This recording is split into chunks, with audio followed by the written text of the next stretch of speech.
Hey there, welcome back. It's your girl Panelbasa and I am so excited about this tutorial. I recently published a tutorial for how to use Zoom, and in that tutorial right at the end, I shared with you 9 novel ways that a lot of people are not using Zoom.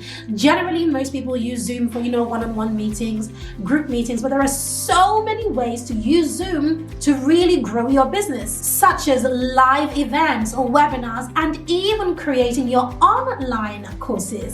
So in this specific tutorial, I want to walk you through exactly how to use Zoom to record your online course content. So let's dive in right now. But before we do me a favor and make sure you hit that subscribe button right now. If you love all things marketing, growing your online business, online marketing, or make money online, anything in that region, I have a ton of stuff on my channel, from email marketing, social media, paid ads that you would really benefit from. We publish twice a week, so hit that subscribe button and turn on your bell so that you are the first to know when we publish our content. So back to the tutorial for today. Do you have an online course? If you don't, then chances are you are probably leaving money on the table. I truly believe that one of the best ways to make money online right now is to have an online course. Not only does it help you to make money online, but it is an incredible way to impact other people. But one of the biggest questions I get when it comes to creating an online course is, Pam, how do I actually create the course? How do I record it? How do I edit it? How do I publish it? Where does it live?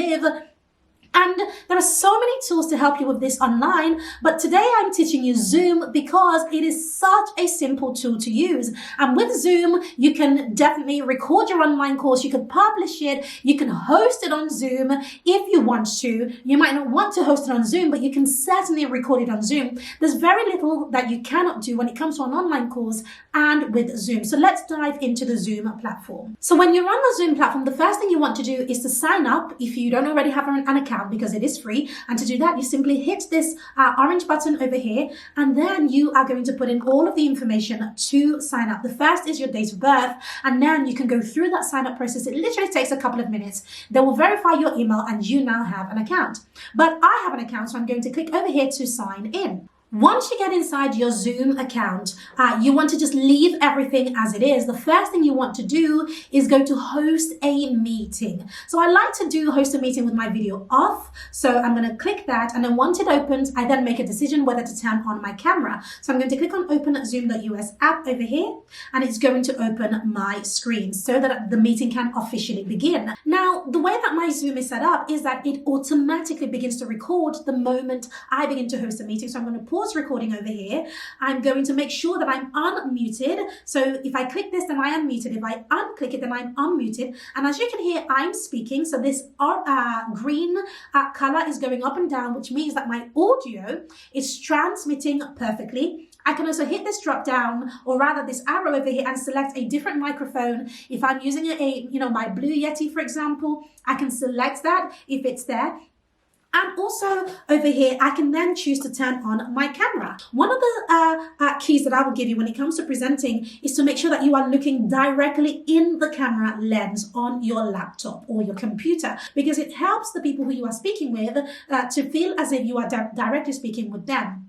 So if you do need to use your camera, then make sure that you are looking in the lens at all times, depending on whether you are using slides or not. If you're not using slides, look in the lens. If you are using slides, then it doesn't matter so much.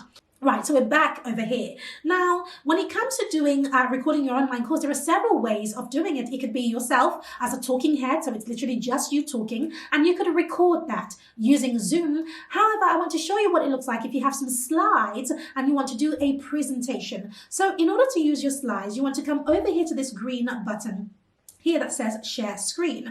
The first thing you want to do is definitely make sure that you have your slides open already. So I've got my slides open. I'm going to share screen. And what Zoom is doing is it's going to show me everything that I have opened. Now, I can't see my slides here, but I'm going to share my screen, click share over here, and then I'm going to click over because my slides are here, right? Now, you can see this green square over here, right? This is a window. What that is, it's showing me that I am now sharing this specific window.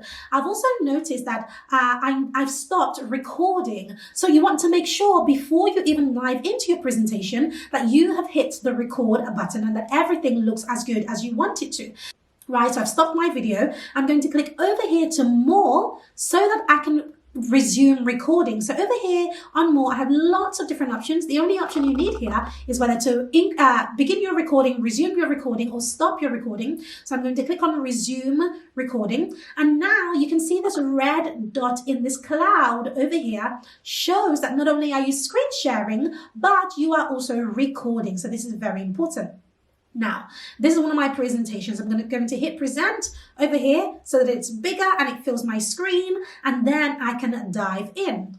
When it comes to your online course, you want to make sure that you are presenting and speaking to your audience. Make sure that you are not simply reading the slides alone. You want to make sure that you are speaking to them and actually teaching them. So for example, if I were on this slide and I was to say, to help you to nail organic marketing on Facebook so that you can stand out in a crowded market, grow an engaged following. Now, why do you need to grow an engaged following? You need to grow an engaged following because this becomes the lifeblood of your business. Moving forward, building an email list. If you don't have an email list already, I'm going to be breaking that down inside of this training, how to build an email list. So can you see how I'm reading from my slides, but I'm also speaking from the heart and teaching from my head as well. And then I break down exactly what we are going to cover.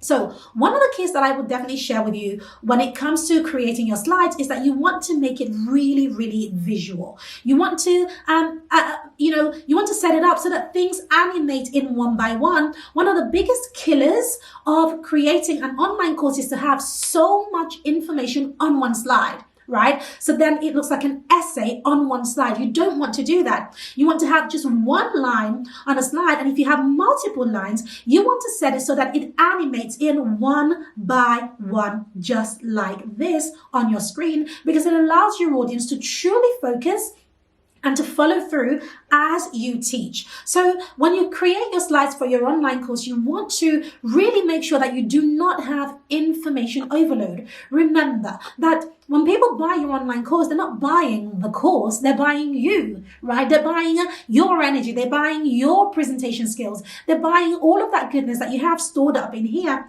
So don't be held hostage by your slides. Always make sure that you are teaching from the heart and add in lots of call to actions throughout your entire slide deck. Another tip that I would share with you when it comes to creating your slides, especially for an online course, is to make sure that you add tasks inside of each lesson. In fact, in each lesson, I make sure that we add multiple tasks. For example, this is a task on the screen right now that they ought to do during the presentation. So the reason why we do this is to keep people engaged and to keep them thinking and to help them to remember that it is a class, it's an online course. And then make sure that at the end of your presentation that there is some sort of call to action, right? So I make sure that I give them a list of everything that I have shared with them, that I have taught them. So I have said, so in this session, I have covered number 1, number 2, number 3, number 4, and then I say coming up next, this is what is coming up next, because then it creates a loop between the first lesson that they have just watched and the next lesson to come. And that's how you keep people engaged between your lessons in your online course.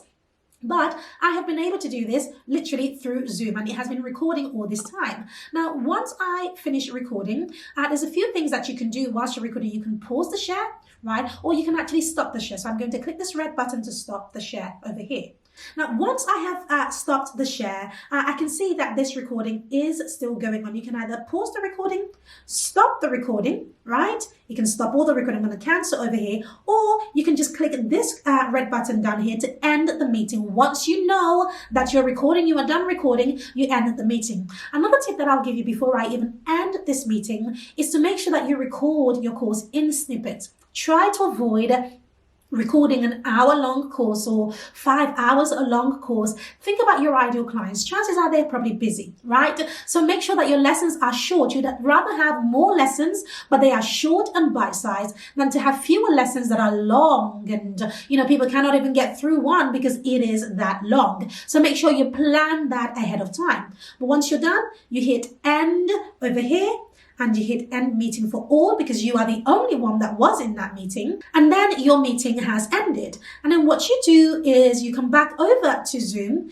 you hit this logo over here to go back into your own Zoom account, and we're going to find that recording. So what I do is I go over here to my account over here, and it's going to open up my account and show me all the various options. And on the left hand side, you want to go over to recordings over here. Once you open up your recording, you'll notice that the video that you have just recorded probably isn't ready. And that is because Zoom takes time to do its thing, in order for you to get access. So you can see that it says processing recording. This is the one that I have just recorded, right? So it's still processing.